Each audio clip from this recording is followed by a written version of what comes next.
key things that unlocked a belief in yourself that allowed you to push past what you thought you were able to do and really get stronger performance? Yeah, so what's that saying? Feelings are great servants, but terrible masters, is something that comes to mind. And that's something that I think we all have to battle.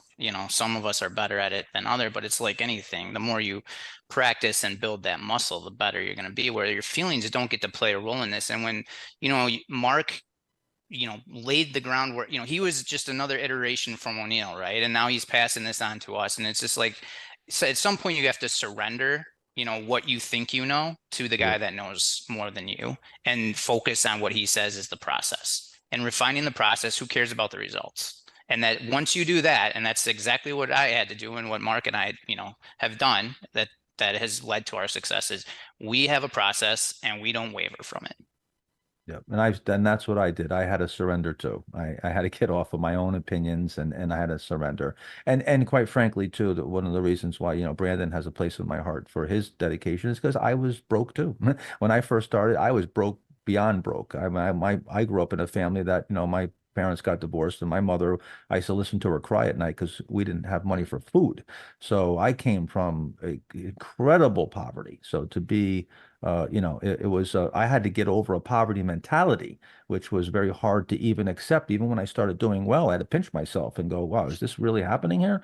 But yeah, so there's, look, I know everybody wants tools and they want to know what moving average you use. But really, read my mindset book because that book is life changing. I read my own book. It may sound nuts, but I read my own mindset book over and over just to keep that stuff in my head. And I wrote the damn book, but it's just a great book, and it's really the most important element. It's the most important part of the whole equation of becoming a great trader or becoming a great anything.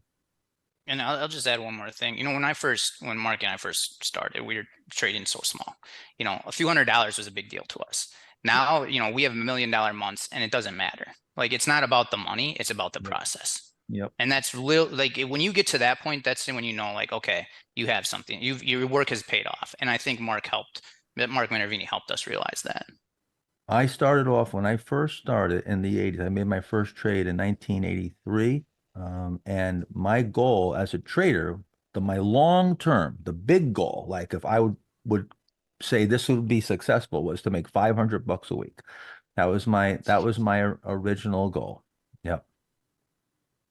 I went from $500 a week to tens of millions. And that takes a mindset shift Mm. because, and you guys are perfect to speak to this because I know some people, you should have this problem. You should have the problem where you start off with $10,000, it becomes 100, and then it becomes a million, and then it becomes 10 million. You should have the problem of saying, oh, it's a lot harder now to mentally deal with taking a $50,000 loss as opposed to